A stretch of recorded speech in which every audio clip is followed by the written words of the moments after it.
Bonjour, bonjour à toutes et à tous, bienvenue sur KTV et Kwezi FM pour un temps de parole consacré au port et notamment à la situation très épineuse et très délicate de la Smart et de la MCG. On a avec nous sur le plateau Alaoui, c'est le président du conseil portuaire qui est avec nous.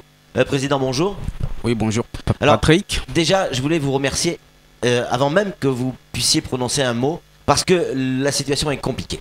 On sait qu'elle est extrêmement compliquée sur la Smart et la MCG. Vous avez accepté de venir répondre à nos questions. Donc avant tout, je voulais vous dire merci. Parce que je sais que c'est pas facile. Allez, on va rentrer dans le vif du sujet. Hier, il y a eu une réunion au conseil départemental. Vous y étiez présent évidemment. Où la Smart était sur place et demandait et appelait au secours le conseil départemental. Qu'est-ce qu'il demande exactement? Alors, déjà, bonjour à tous les Mahorais et Mahoraises qui nous écoutent. C'est vrai, hier, nous avons eu une rencontre avec la Smart, aussi bien les agents que la direction. Qu'est-ce qui a été dit lors de la réunion? En fait, vous savez qu'il y a une décision de justice qui est tombée à vendredi. Donc il faut rappeler ça. Cette décision donc, qui ordonne à la société Smart de quitter le site du port qu'elle occupe sous 30 jours. Donc à la suite de ça, donc vous imaginez donc la déception et puis le mécontentement affiché dans cette société, notamment par les salariés. Donc c'est pour ça ils ont tenu à venir nous rencontrer pour nous faire part déjà de leur position, et ils sont venus nous voir pour connaître aussi la position du conseil départemental aujourd'hui.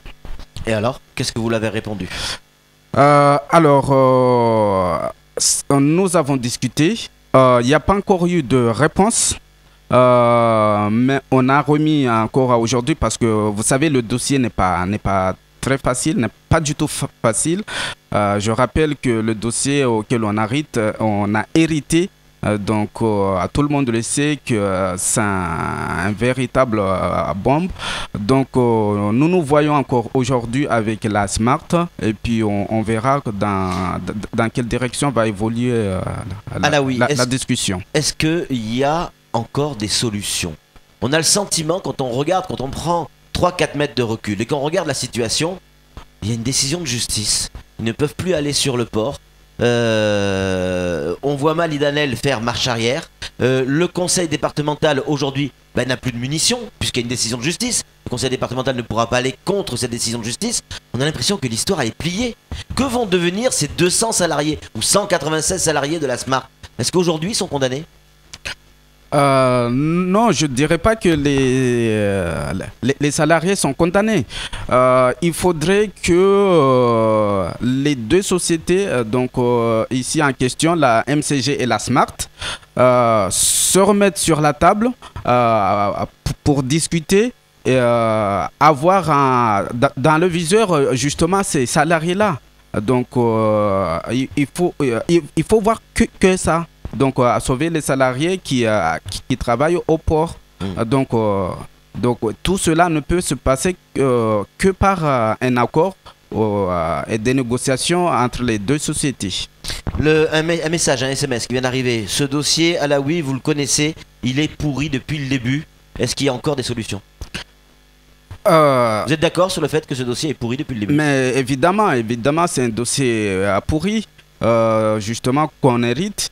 Mais la solution, les solutions, on peut toujours en trouver. Donc c'est ce que je disais, que c'est par les négociations qu'on peut arriver à... Mais le conseil départemental a encore un pouvoir sur cette prise de décision, ou il est hors jeu? Non, je ne dirais pas que le conseil départemental a le pouvoir. Nous sommes là en tant que facilitateurs. Ouais. C'est un problème qui concerne en particulier deux sociétés. Donc nous sommes là pour aider ces deux sociétés à ce qu'ils trouvent un consensus en fait. Samuel Bocher, le rédacteur en chef de France Mayotte Matin, une question à vous poser à la oui. Oh, il y a quelques semaines, c'était avant le dépôt du recours, MCG avait fait une énième proposition à la Smart de collaboration. Elle proposait, MCG, de laisser le conventionnel, la manutention conventionnelle, c'est-à-dire le vrac, à la Smart, aussi le déchargement par grue des bateaux embarqués, enfin des grues embarquées des bateaux, mais de se charger, elle, uniquement, que des bateaux qui n'avaient pas de grue pour débarquer avec elle-même ces grues.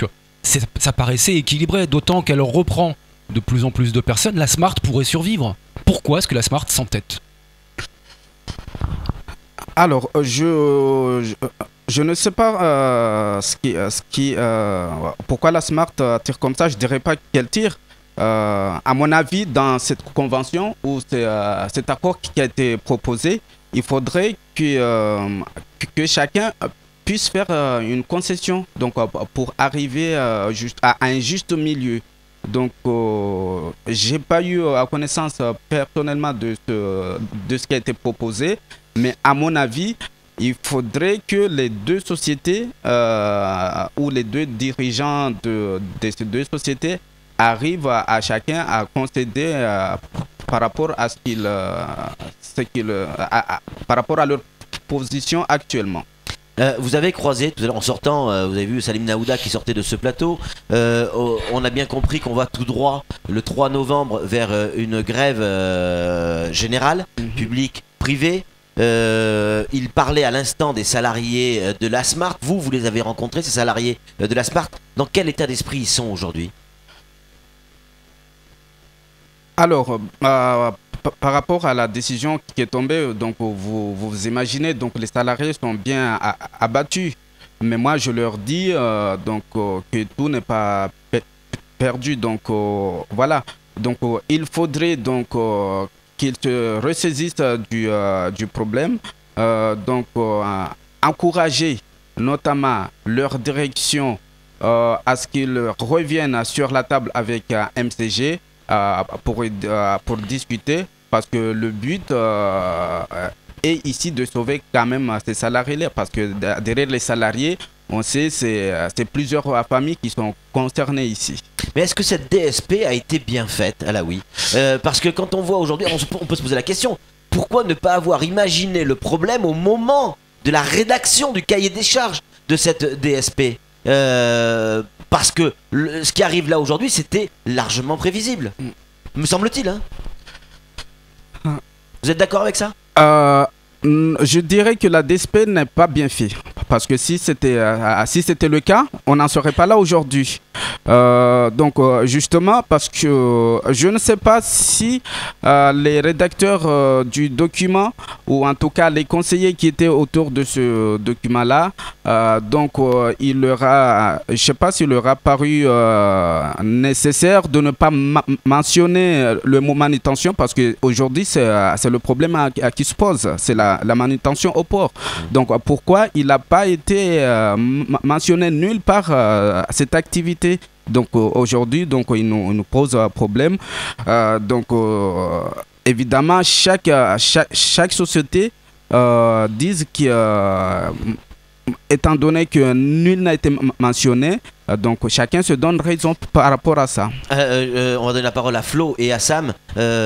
Parmi les solutions, il y en a une qui a été évoquée par Salim Naouda tout à l'heure, c'est de faire du port de Mayotte un grand port français repris par l'État, comme ça existe, hein, les grands ports, comme ça existe en Outre-mer. Est-ce que ça serait une solution pour la Smart, mais aussi pour l'ensemble de l'île? Et est-ce que le conseil départemental en a les moyens? Ça coûte cher. Alors, peut-être ça serait une solution justement pour mettre fin à tous ces conflits répétitifs. Mais il faudrait voir que la DSP qui a été signée, c'est pour une quinzaine d'années. Donc, si on en venait à cette solution, donc il faudrait que la délégataire en place soit indemnisée. Donc, vous avez déjà chiffré par rapport à indemnisation?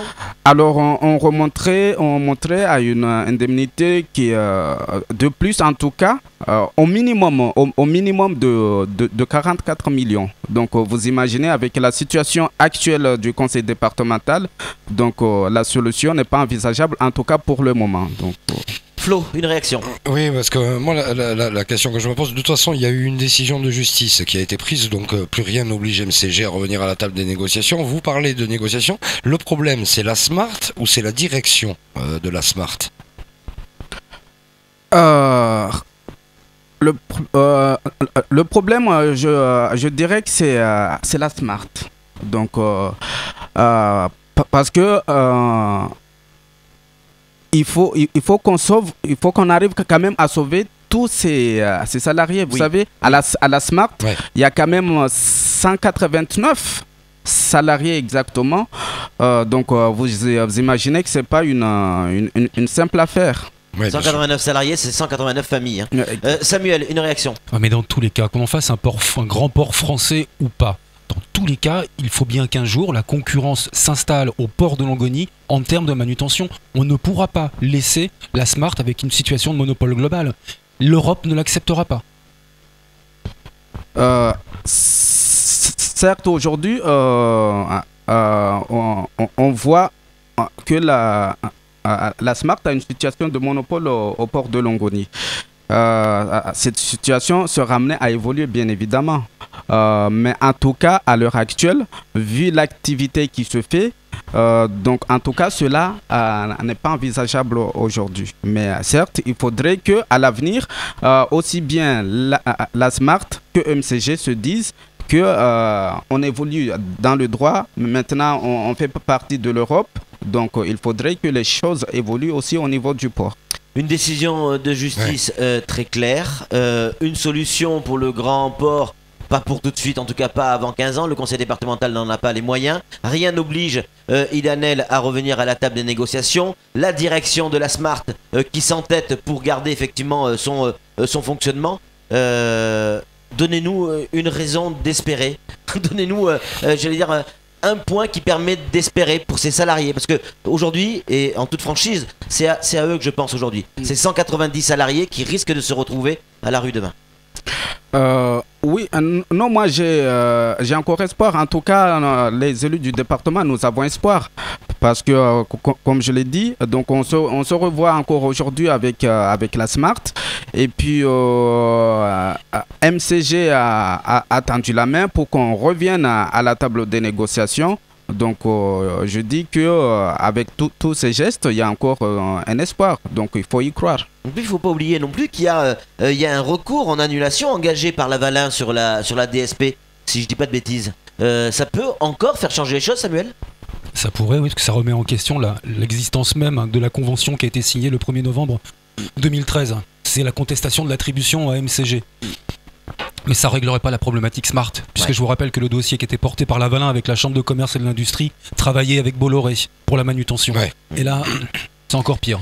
En tout cas, merci beaucoup Alaoui d'être venu. Je sais que c'est compliqué. Il n'y a pas beaucoup de solutions à donner aujourd'hui. On entend évidemment le désarroi et la solitude des salariés, mais il faut repartir à la table des négociations. La seule solution qui peut exister dans l'immédiat, c'est trouver un accord entre MCG et la Smart, que chacun arrête de jouer les gros bras, retrouver la table des négociations et essayer de sauver un maximum de salariés, parce que tous ne pourront pas être sauvés. D'ailleurs, j'en profite pour en appeler à la responsabilité de ces deux sociétés. Donc, justement, aujourd'hui, les jours sont comptés, on va dire. Donc, il ne faut pas qu'on perde du temps là-dessus. Il faut qu'on se mette tout de suite sur la table pour négocier et avoir en tête une chose. Rien qu'une chose, sauver à tous ces salariés et les familles qui a derrière ces salariés. Là-dessus, on est bien d'accord. Merci beaucoup Alaoui. Et je le redis, merci vraiment, parce que c'était très compliqué ce plateau, surtout quand il n'y a pas véritablement de solution. Allez, c'est tout pour ce temps de parole. Tout de suite, la suite de nos programmes.